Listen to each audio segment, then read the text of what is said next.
الله الرحمن الرحيم الحمد لله الذي لا يبلغ منهته القائل ولا يحصي أعماءه الآتون ولا يؤدي حقه المجتهد الذي لا يمكنه الوجود بالفقر ولا يناله الموسم فتد الذي ليس لصفته حد محدود ولا نعت موجود ولا أمر مجهول ولا وقت معدود وترى الخلائق بقدرته ونشر الرياح برحمته وابتلى بالسحور من المعنى ثم الصلاة والسلام على أشرف الأنبياء والمرسلين وخاتم النبيين محبوب رب المشرقين ورب المغربين جد الحسن والحسين بالقاسم محمد وعلى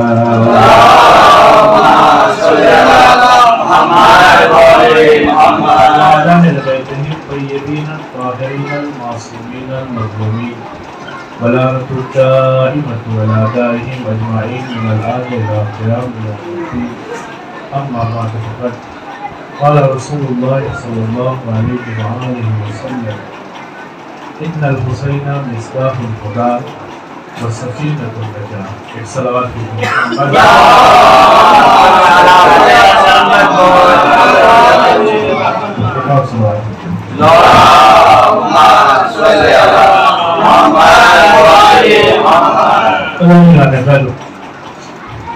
اشرح مجالس کی آج چوتھی مجلس ہے. عزیزوں، مسلسل آپ کربلا اور سیرت امام حسین پر مجلس سماعت کر رہے ہیں. اس فرش ادا کی عظمت کوئی درک نہیں کر سکتا، کیونکہ اس فرش ادا سے جتنا ہمیں مل جاتا ہے اتنا اور کہیں سے نہیں. اور پیغمبر اکرم نے امام حسین علیہ السلام کے لیے یہ دو جملے ارشاد فرمائے کہ بے شک حسین ہدایت کا چراغ ہے اور نجات کی کشتی ہے. کل آپ نے سماعت کیا کہ کچھ صفات ایسی ہیں کہ جو فرش ادا پہ آنے کے بعد امام حسین خود بخود وہ ہمیں وصیت کر دیتے ہیں کہ جن کی طرف ہم متوجہ نہیں ہوتے. پیغمبر اکرم کا یہ ارشاد فرمانا کہ بے شک حسین ہدایت کا چراغ ہے اور نجات کی کشتی ہے، تو حقیقت یہی ہے کہ حسین سے زیادہ نہ ہی کوئی بشریت کی ہدایت کر سکتا ہے اور نہ ہی کوئی انسانوں کو نجات کی منزل تک لے جا سکتا ہے. کیونکہ اس فرش ادا پہ جو امام حسین کی ہدایت لوگوں کو مل رہی ہے، یہ ہدایت کسی بھی قوم میں نہیں پائی جاتی، کسی بھی قبیلے میں نہیں پائی جاتی. کہیں بھی آپ جا کر دیکھیں ایسی ہدایت کہیں نہیں ملتی، بلکہ مسلمانوں کے دوسرے مسالک میں بھی اگر آپ جا کر دیکھیں گے تو جو چیز اس فرش ادا سے ملتی ہے، اس فرش ادا کی جیسی کوئی چیز کسی کے پاس نہیں. کوئی بھی چیز کسی کے پاس نہیں ہے. تو ہماری گفتگو یہ چل رہی ہے کہ اس فرش ادا آنے کے بعد کچھ صفتیں ایسی ہیں کہ جو انسان کے اندر خود بخود آ جاتی ہیں کہ جنہیں ہمیں یہاں سے لے کر کے جانا ہے، یہاں پر چھوڑ کر کے نہیں جانا ہے. اور میں نے کل کہا تھا کہ میں اس امید کے ساتھ بھی آپ کی خدمت میں یہ بیان کر رہا ہوں کہ آپ اپنی زندگی میں اس فرش ادا کی عظمت کو سمجھتے ہوئے ان صفات کو اپنائیں.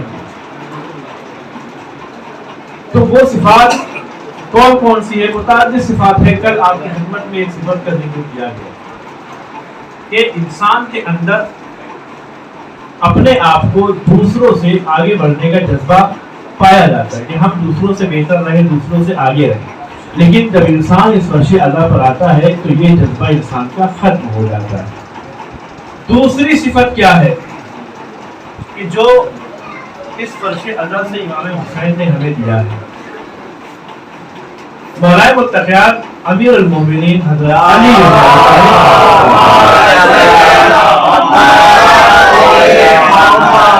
مولا امیر المومنین جب 21 ماہ مبارک رمضان کو اس دنیا سے جا رہے تھے تو مولا امیر المومنین نے اپنے دونوں شہزادوں کو کچھ وصیتیں کی، اور وہ وصیتیں صرف ان دو شہزادوں کے لیے نہیں تھی بلکہ باقی بنی ہاشم کے لوگوں کے لیے بھی تھی، ان کی بقیہ اولاد کے لیے بھی تھی، اور کچھ جملے مولا نے اپنے شیعوں کے لیے بھی ارشاد فرمائے۔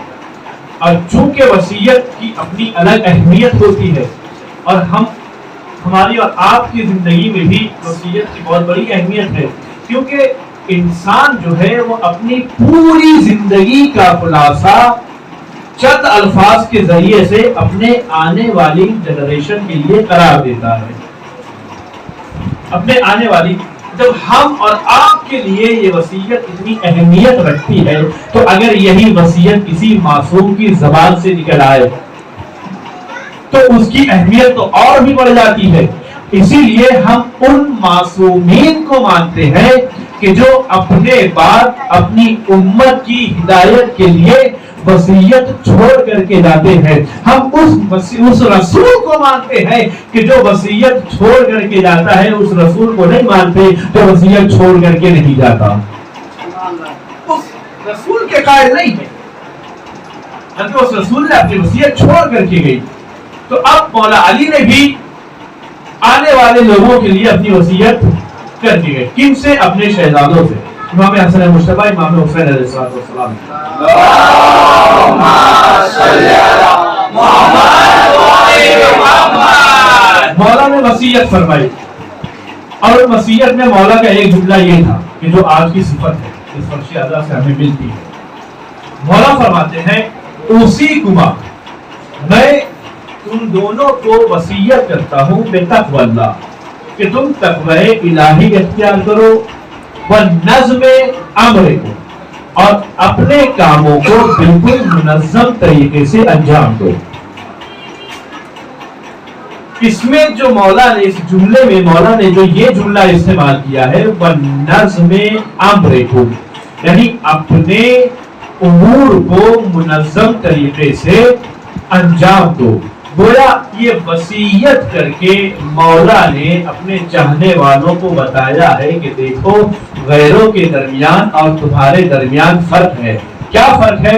غیروں کے وہاں بدنظمی پائی جاتی ہے اور تمہارے وہاں نظم ہونا چاہیے۔ اپنے ہر امر میں نظم ہونا چاہیے۔ اگر ہم اس نظم کا ترجمہ کریں تو نظم کی میننگ کیا ہے؟ سیدھا سیدھا صاف صاف ترجمہ جو بچوں کو بھی سمجھ میں آئے گا، نظم یعنی ڈسپلن۔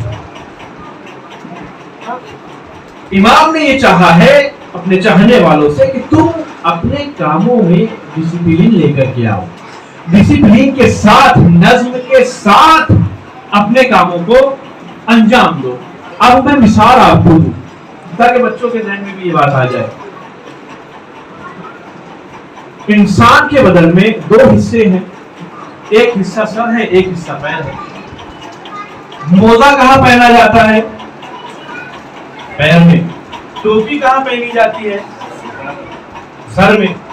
تو یہ نظم ہے، یہ ڈسپلن ہے۔ لیکن اگر اس کا الٹا کر دیا جائے، اگر کوئی ٹوپی پیر میں باندھ لے اور موزے کو سر میں باندھ لے تو یہ کیا کہلائے گی؟ بدنظمی۔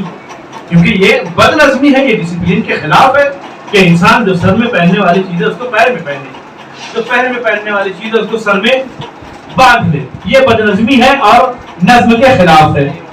ایک مثال اور لے لیجیے، انسان جب امام بارگاہ میں آتا ہے، مسجد میں آتا ہے تو اپنی چپل کہاں اتارتا ہے؟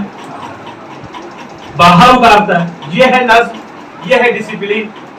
لیکن اگر کوئی انسان جوتے یا چپل کو لے کر کے بارگاہ میں آ جائے یا مسجد میں چلا آئے، آپ نے سنا ہے شیخ سعدی کا نام آپ نے سنا ہے، بہت بڑے عالم دین گزرے ہیں، اپنے نہیں ہیں دوسروں کے ہیں۔ ایک مسجد تھی کہ جہاں پہ مشہور تھا کہ آئے دن وہاں پر چپل چوری ہوتی ہے۔ جب انسان اس مسجد میں جاتا ہے نماز پڑھنے کے لیے، کسی نہ کسی کی روزانہ چپل غائب ہوتی ہے۔ ایک دن اسی مسجد میں یہ پہنچ گئے۔ اب جب پہنچے ہیں تو انہوں نے جوتا اتارا، اتارنے کے بعد اس کو بغل میں دبایا، چلے گئے مسجد کے اندر۔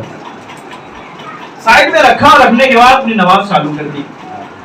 اب جو کھڑے تھے وہاں پر ان کی نظریں تو دروازے کے پاس تھی کہ بھیا چپل اتارنا ہے یا جوتا اتارنا ہے تو تم دروازے کے پاس دروازے کے باہر اتارو, یہاں پر کیوں لے کر کے آ گئے.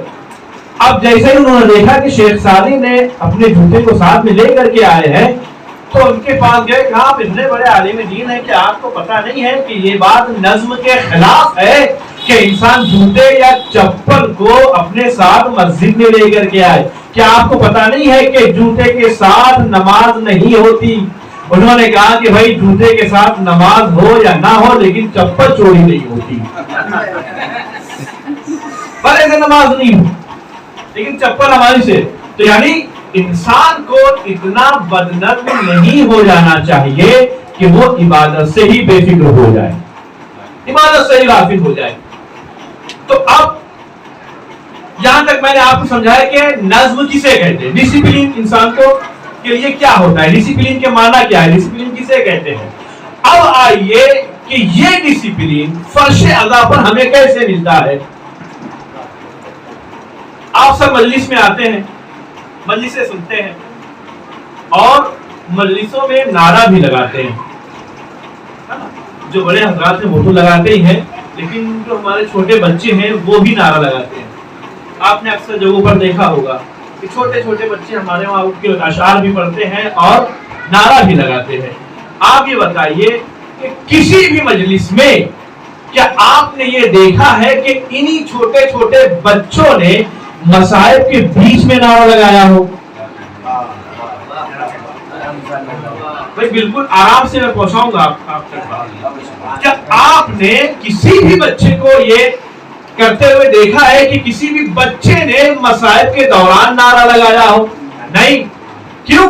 کیونکہ بچے کو پتا ہے کہ نعرہ جو ہے وہ فضائل کے درمیان لگایا جاتا ہے. یہ کیا آپ نے گھر سے سکھا کر اپنے بچوں کو بھیجا ہے؟ یہ بچوں کو کیسے پتا چلا؟ یہ فرش اعلیٰ کی دین ہے کہ کوئی بھی بچہ مصائب کے بیچ میں نعرہ نہیں لگائے گا. ایک بچے کو بھی پتا ہے کہ نعرہ جو ہے وہ مصائب سے پہلے فضائل کے درمیان لگایا جاتا ہے. تو یہ ڈسپلین ہے, یہ ڈسپلین کہ اپنے بچوں کو آپ نے سکھایا ہے, کیا سکھا کر کے بھیجا ہے کہ بھیا مصائب میں نعرہ مت لگانا, جب فضائل ہو تب نعرہ لگانا. نہیں, یہ بچوں کو بھی پتا ہے کہ نعرہ جو ہے وہ فضائل کے بیچ میں لگایا جاتا ہے. اچھا ٹھیک ہے, ایک قدم اور آگے بڑھیے. اب بچے نے نعرہ لگایا تو نعرہ لگانے کے بعد اس کا جواب کیا دیا جاتا ہے؟ یا علی. کیا کہیں آپ نے ایسا دیکھا ہے کہ اس سائڈ والوں نے پہلے یا علی مدد بولا, اس سائڈ والوں نے بعد میں یا علی بولا؟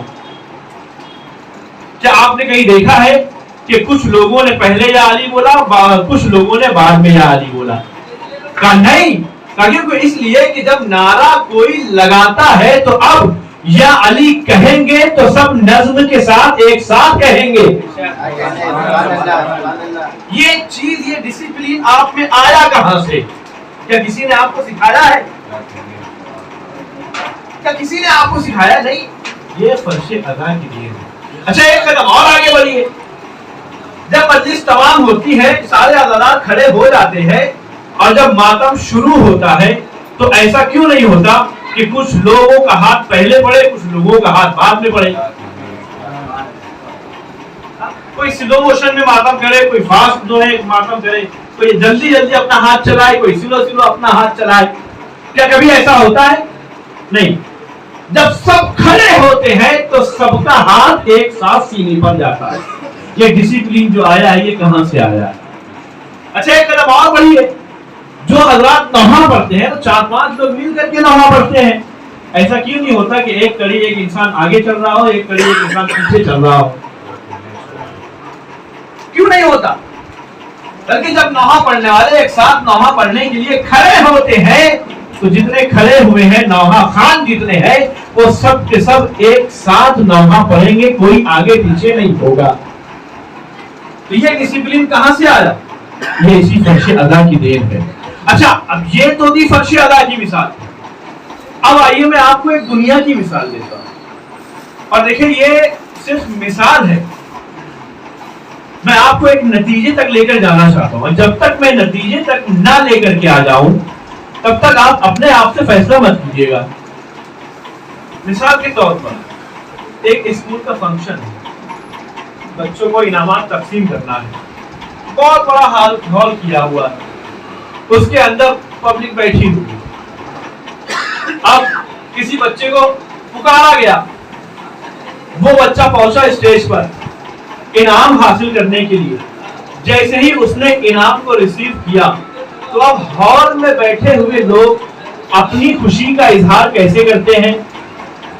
تالیاں بجا کر کے. اب آپ یہ بتائیے کہ کیا سب کی تالیاں ایک جیسی نکلتی ہیں؟ کیا سب کی تالیاں ایک جیسی نکلتی ہیں؟ نہیں. کیوں؟ سب کی تالیاں آپ نے بھی اسکول میں آپ نے استعمال کیا ہوگا, بچوں نے بھی استعمال کیا ہوگا, پوری اسکول لائف میں انسان استعمال کرتا ہے, پوری کالج لائف میں اس تالی کو انسان استعمال کرتا ہے. لیکن اب جب بھی مجمع سے یہ کہا جائے کہ تالیاں بجاؤ تو سب کی تالی ایک ساتھ نہیں نکلتی ہے, بلکہ سب کی تالی الگ الگ ہوتی ہے. بس یہی فرق ہے دنیا میں اور اس فرش ازاں میں کہ وہاں اتنے سال تک تالی کو استعمال کرنے کے باوجود بھی سب کی تالیاں ایک ساتھ نہیں نکلتی ہے. مگر یہ فرش ادا کی عظمت ہے کہ یہاں پر انسان جب آتا ہے تو نعرہ صحیح سے لگاتا ہے, جواب ایک ساتھ دیا جاتا ہے, ماتم ایک ساتھ کیا جاتا ہے, نغمہ ایک ساتھ پڑھا جاتا ہے. کیوں کا؟ اس لیے کہ وہ دنیاوی چیز ہے اور یہ فرش ادا مذہبی چیز ہے.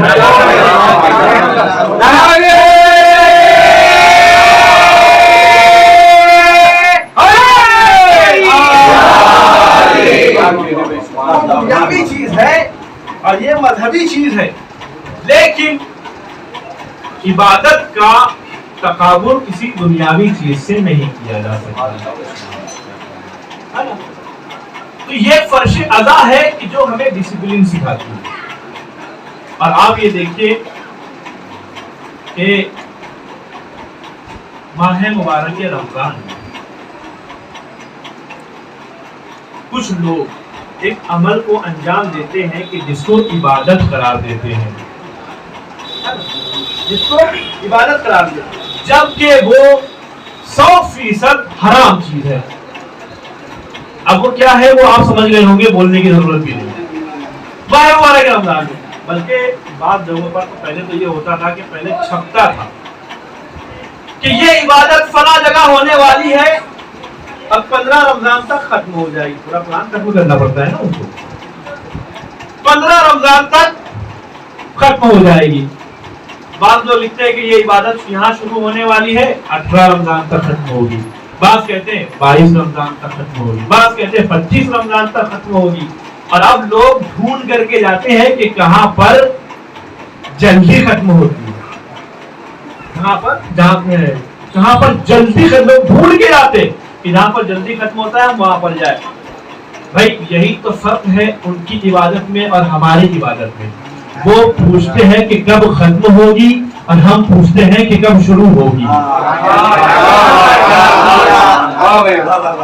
وہ پوچھتے ہیں کہ کب ختم ہوگی, ہم پوچھتے ہیں کہ کب شروع ہوگی.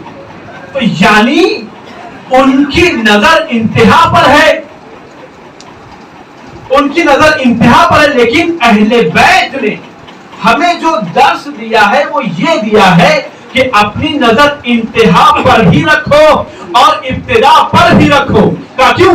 اس لیے کہ وہ یہ سوچتے ہیں کہ اگر آخر اچھا ہوگا تو پورا عمل اچھا ہوگا. لیکن اہل بیت نے یہ بتایا ہے کہ آخر اسی وقت ہی اچھا ہوگا جب تمہاری ابتدا اچھی ہوگا.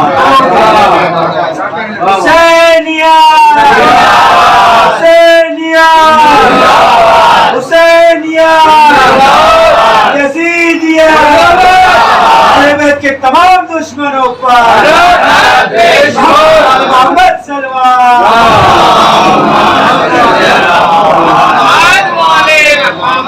میں تھوڑا توجہ چاہوں گا, توجہ کیجیے گا. ان کی نظر یہ ہوتی ہے کہ آخر کو دیکھا جائے. اب میں مثال آپ کے سامنے دے دوں. ایک بائک کھڑی ہے, آپ کو جانا ہے مسجد نماز پڑھنے کے لیے. اب یہاں پر دو راستے، ایک راستہ تو یہ ہے کہ آپ اس بائک کے مالک سے اجازت لیجئے، گاڑی میں چابی لگائیے، اسٹارٹ کیجئے اور مسجد پہنچ جائیے، نماز پڑھنے کے بعد گاڑی لا کر کے وہیں پر کھڑی کر دیجئے، ایک یہ طریقہ ہے۔ دوسرا طریقہ یہ ہے کہ بائک کا مالک آپ کو مل نہیں رہا ہے،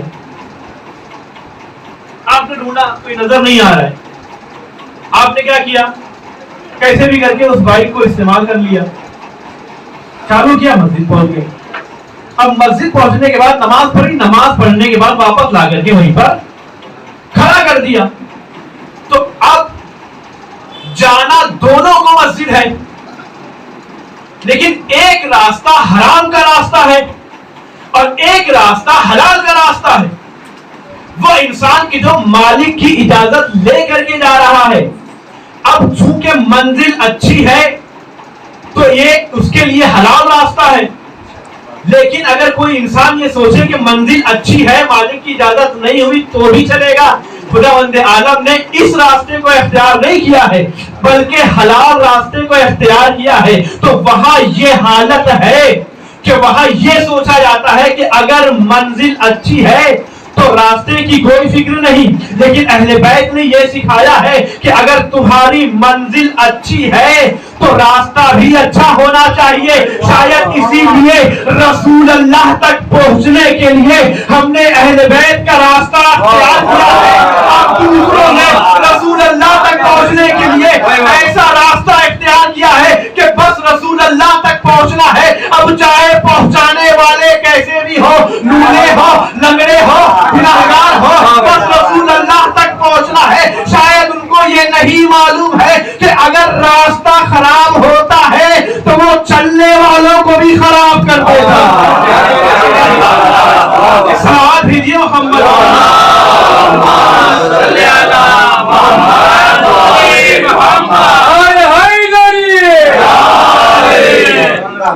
راستہ اگر اچھا ہے تو منزل بھی اچھی ہے، یہ صحیح ہے، یہ حلال طریقہ ہے، لیکن اگر راستہ خراب ہے، منزل اچھی ہے تو تم، اور یقیناً دونوں کو پہنچنا ہے رسول اللہ تک، لیکن پتہ تو تب چلے گا جب روز محشر پیغمبر اکرم اپنے بغل میں کھڑے رہنے والے لوگوں کو اپنے پاس سے بھگا دیں گے، اور جب کہا جائے یا رسول اللہ آپ نے ان کو کیوں بھگا دیا، یہ تو آپ کے اوپر اپنی جان قربان کرتے ہیں، پوری زندگی یا رسول اللہ کرتے رہے، آپ پر اپنی جان کو نثار کیا ہے، آپ پر اپنی جان کو قربان کیا ہے۔ پیغمبر اکرم کا جواب کیا ہوگا کہ ہمیں ایسے چاہنے والے نہیں چاہیے کہ جن کی منزل تو اچھی ہو لیکن راستہ خراب ہو، ہمیں ایسے جانے والے چاہیے کہ جن کی منزل بھی اچھی ہو، راستہ بھی اچھا ہو۔ ایک صلوات بھیجیے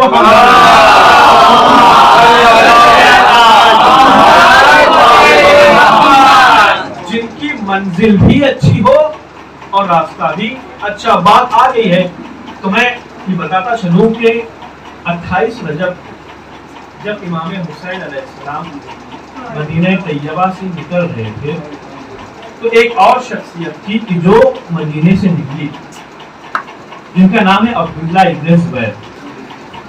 انہوں نے بھی کہا تھا کہ میں یزید کی بیعت نہیں کروں گا، اور جب ان کو پتا چلا کہ امام حسین نکل رہے تو امام حسین کے پاس آئے، اور آنے کے بعد امام حسین کو مشورہ دینے لگے۔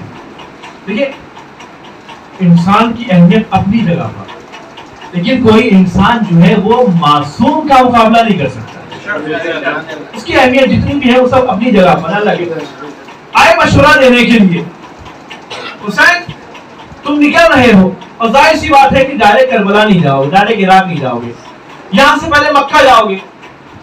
اب مکہ جانے کے لیے دو راستے ہیں، ایک راستہ یہ ہے کہ آپ مدینے سے مکہ سیدھا راستہ، سیدھے سیدھے آپ چلے جائیے، اور دوسرا راستہ یہ ہے کہ گاؤں گاؤں، کریا کریا، پہاڑوں کے بیچ سے، جنگل کے بیچ سے ہوتے ہوئے جائیں۔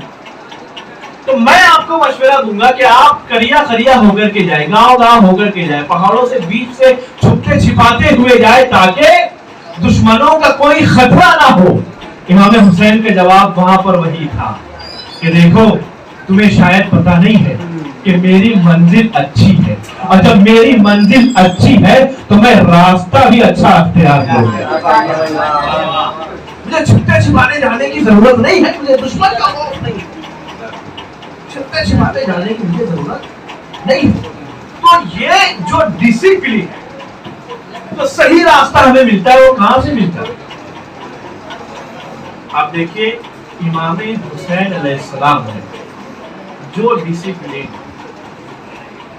کربلا میں قائم کیا ہے وہ بالکل منفرد انداز کا ہے، بالکل منفرد۔ اور آپ دیکھیے، یہ مسائل نہیں پڑھ رہا ہوں، لیکن کچھ فضیلتیں ایسی ہوتی ہیں کہ جو مسائل میں سے نکل کر کے آتی ہیں۔ آپ یہ دیکھیے کہ امام حسین علیہ السلام جس سے جو کہہ دیا اس نے وہی کیا، دوسرے نے نہیں کیا۔ مثال کے طور پر جناب زہیر ابن قین، ان سے کہا کہ تم جاؤ اور جانے کے بعد دشمن سے بات کرو کیونکہ تم کوفے کے قاری ہو۔ تو ان سے بات کس نے کی؟ جناب زہیر قین نے کی۔ جناب حبیب سے کہا کہ تم جاؤ، تم جا کر کے ان سے بات کرو۔ تو جناب حبیب ہی گئے اور جانے کے بعد دشمنوں سے بات کی۔ جناب جون سے نہیں کہا تو جناب جون نہیں گئے۔ کیوں؟ کیونکہ یہ ایک نظام امام حسین علیہ السلام نے کربلا میں قائم کر دیا تھا۔ اچھا اب اور آگے بڑھیے، امام نے شب عاشور سب سے کہہ دیا تھا کل تم سب شہید ہو جاؤ گے۔ اب یہاں سے توجہ کیجیے، کل تم سب شہید ہو جاؤ گے۔ تو اب جب صبح عاشور نمودار ہوئی ہے تو کون ایسا ہے کہ جس کو یہ پتا نہیں ہے کہ ہم شہید نہیں ہوں گے یا شہید ہوں گے؟ کون ایسا ہے جس کو نہ پتا ہو؟ لیکن اس کے باوجود بھی لوگ آ رہے ہیں اور امام سے اجازت طلب کر رہے ہیں، پوچھ رہے ہیں کہ جائیں کہ نہ جائیں۔ یہ کیوں پوچھا جا رہا ہے؟ تم کو تو پتا ہے نا، اصحاب سارے جتنے سب کو پتا ہے کہ جا رہے ہیں، ہم کو جانا ہے، ہم کو شہید ہونا ہے، تو بغیر پوچھے ہوئے امام کی چلے جاؤ۔ لیکن جتنے بھی اصحاب ہیں جب بھی گئے ہیں تو جب تک امام سے نہیں پوچھ لیا اس وقت تک نہیں گئے ہیں۔ کہا کیوں؟ کا اس لیے کہ اطاعت امام کا تقاضا یہ ہے کہ تم اپنے خیمے سے اس وقت تک قدم باہر نہ نکالو جب تک امام کی اجازت نہ مل جائے، جب تک امام کی اجازت نہ مل جائے۔ اور امام نے یہ کہا تھا کہ کل شہید ہو جاؤ گے، لیکن یہ نہیں کہا تھا کہ کس وقت شہید ہوگے۔ یہ تو پتا ہے کہ ہم شہید ہوں گے، لیکن وقت کا تعین امام نے نہیں کیا تھا، اسی لیے جو بھی جا رہا تھا وہ پہلے امام سے اجازت لے رہا تھا۔ اچھا بڑے تو بڑے، لیکن جو چھوٹے تھے انہوں نے بھی بغیر امام کی اجازت کے قدم آگے نہیں بڑھایا۔ جناب قاسم، ان کے لیے ملتا ہے کہ جب لوگن ہو، یعنی جناب قاسم ابھی بلوغ کی منزل تک نہیں پہنچے، 13 سال کی عمر تھی۔ اور آپ کو ہسٹری پتا، جناب محمد اس وقت تک نہیں گئے کہ جب تک مولا کی اجازت نہیں مل گئی۔ جناب قاسم بھی اس وقت تک نہیں گئے کہ جب تک مولا کی اجازت نہیں مل گئی۔ تو یعنی چاہے بڑا ہو چاہے چھوٹا ہو، جب بھی گیا ہے تو امام کی اجازت کے ساتھ گیا ہے۔ تو اب حسین کا یہ کہنا بنتا ہے کہ جیسے اصحاب مجھے ملے ہیں، نہ ہی میرے دانا کو ملے ہیں، نہ ہی میرے بابا کو ملے ہیں۔ امام حسین نے یہ کیوں کہا کہ جیسے اصحاب مجھے ملے ہیں، نہ ہی میرے نانا کو ملے ہیں، نہ ہی میرے بابا کو ملے ہیں؟ کا وجہ یہ ہے کہ یہاں یہ اصحاب اتنے بہادر ہیں، اتنے شجاع ہیں کہ وہ چاہتے ہیں کہ امام ہمیں اجازت دے، لیکن امام روکنا چاہ رہے ہیں، مگر پھر بھی ان کا دل میدان میں جانے کو بے قرار ہے۔ لیکن وہاں وہ اصحاب اتنے بزدل تھے کہ رسول اللہ بھیجنا چاہ رہے تھے۔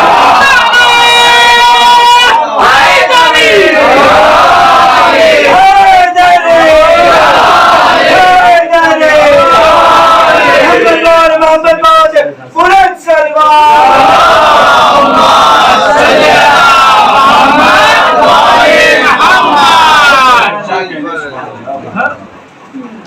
ادھر یہ اتنے شجاع ہے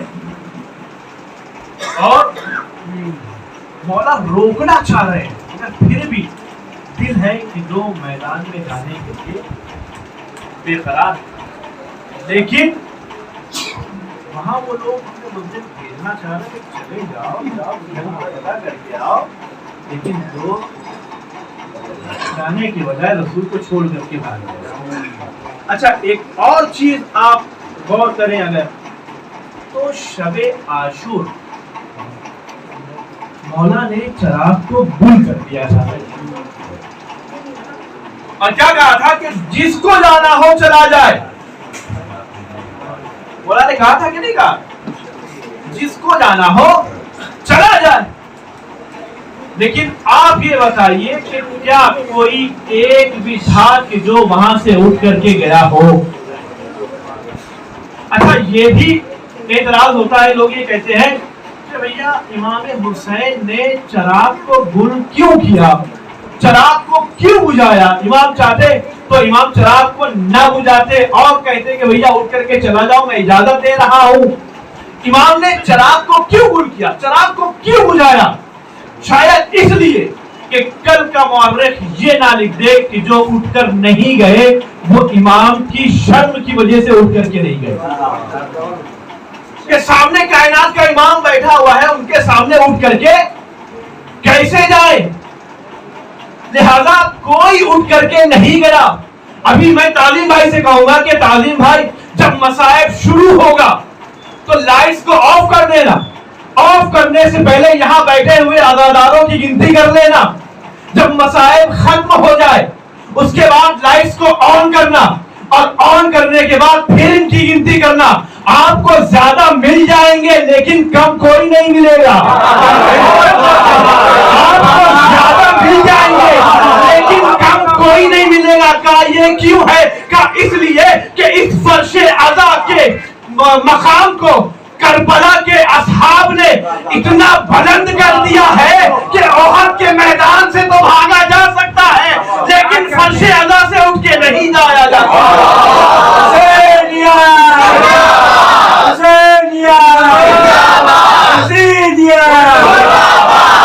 کے دشمنوں پر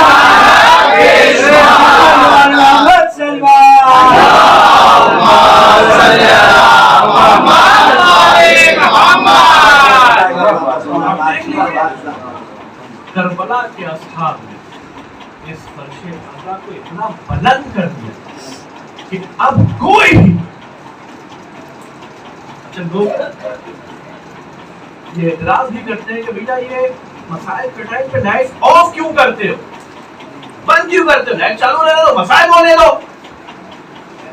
بھائی ہم بھی لائٹس کو آف نہ کرتے اگر کربلا میں امام حسین نے چراغ کو گل نہ کیا ہوتا، چراغ کو گل نہ کیا ہوتا۔ یہ جو ہم لائٹس کو آف کرتے ہیں یہ ہم دنیا والوں کو بتاتے ہیں کہ دیکھ لو جو جذبہ کربلا کے اصحاب کا تھا وہی جذبہ ہم بھی لے کر کے بیٹھے ہیں، ہم ساتھ دینے والوں میں سے ہے، بھاگنے والوں میں سے نہیں ہے۔ صلوات بھیجیے محمد والا۔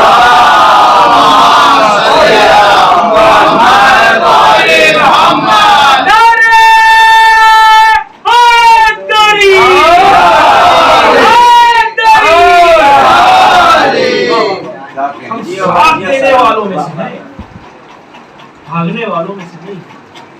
اور آپ دیکھ لیجیے واقعی اس کی اتنی عظمت ہے نا اس فرش عزا کی۔ تمام مراجع کرام، آپ نے کسی بھی فقیہ کو، کسی بھی مرجع کو، کسی بھی مجتہد کو آپ نے نہیں دیکھا ہوگا کہ انہوں نے اپنے گھر میں بالکل اسی طریقے کے عبادت کے امور کو محتمل کیا ہو، اہتمام کیا ہو کہ جس طریقے سے جو عبادت مسجد میں ہوتی ہے۔ آپ نے کبھی نہیں دیکھا ہوگا کسی مجتہد نے اپنے گھر میں نماز کو قائم کیا ہو، جماعت کو قائم کیا ہو، یا دوسری عبادت جو مسجد میں کی جاتی ہے۔ یہ الگ بات ہے کہ نماز کا اقامہ یہ اپنی الگ اہمیت رکھتا ہے، لیکن کسی نے بھی اس طریقے سے اہتمام نہیں کیا کہ جو عبادت مسجد، بڑی احتیاط سے لفظ استعمال کر رہا ہوں، جو عبادتیں مسجد میں ہوتی ہیں، لیکن ہر مرد اور ہر فقیر اپنے گھر میں مجلس ادا ضرور رکھتا۔ آپ دیکھ لیجیے جتنے بھی فقیر ہیں اپنے گھر میں فرش ادا ضرور بچھاتے ہیں، اور نہ صرف یہ کہ بچھاتے ہیں بلکہ دروازے کے پاس کھڑے ہوتے ہیں۔ آپ دیکھیے، آپ نے نام سنا ہے آیت اللہ محمد رضا گلپائگانی، یہ اور آیت اللہ روح اللہ خمینی، ان دونوں سے ایک سوال کیا گیا۔ کیا سوال کیا گیا؟ آیت اللہ روح اللہ خمینی سے یہ کہا گیا کہ ان مجلس ادا کو تھوڑا کم کر دیا جائے، مجلس کو کم کر دیا جائے، اور جو خرچہ بچے اس خرچے کو، اس پیسے کو جو جنگ میں جانے والے مجاہد ہیں ان کے اوپر خرچہ کیا جائے، کیونکہ اتنی طویل جنگ ہے، کتنے بیچارے چلے گئے، شہید ہو گئے، کتنی عورتیں بیوہ ہو گئی، کتنے بچے یتیم ہو گئے، تو بھی کام کیا جا سکتا ہے کہ مجلس ادا کو کم کر دیا جائے، اور جو پیسہ اس سے بچے وہ پیسہ ہم مجاہدوں کے گھر پر دے دیں۔ آیت اللہ روح اللہ خمینی نے اس کو منع کر دیا کہ نہیں، یہ نہیں۔ محمد رضا گلپائگانی کے پاس بھی آئے تھے، آنے کے بعد کہا کہ ان مجلس ادا کو تھوڑا کم کر دیا جاتا، اور اس سے جو پیسہ بچ رہا ہے وہ ہم چیریٹی کے کام میں استعمال کریں، جیسے مسجد بنوا دیں، امام بالا بنوا دیں، بچوں کے لیے ایجوکیشن کا انتظام کر دیں، تو چیریٹی کے جتنے کام ہوتے ہیں ہم اس میں لگا دیں۔ دونوں نے یہ کہتے ہوئے منع کر دیا کہ اگر یہ مجلسیں نہیں ہوں گی تو دوسرے مذہبی کام بھی نہیں ہو پائیں گے۔ کیوں کا؟ اس لیے کہ دوسرے مذہبی کاموں میں خرچہ وہی کرتا ہے کہ جو اس فرش ادا پہ بیٹھ کے تربیت پا رہا ہے۔ ایک سلوات بھیجیے محمد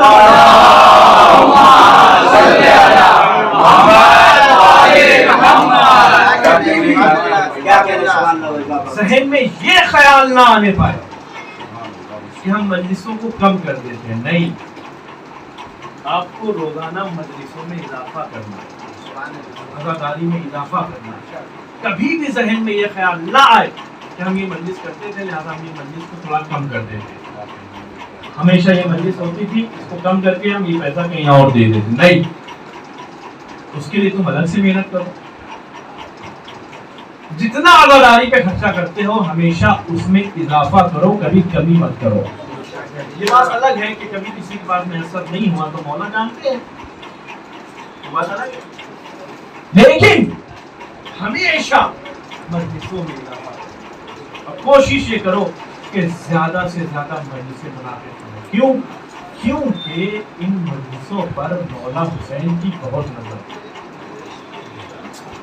کون کیا کر رہا، اس نے کتنا پیسہ خرچہ کیا، اس نے میرے مجلس کے لیے کیا کیا ہے۔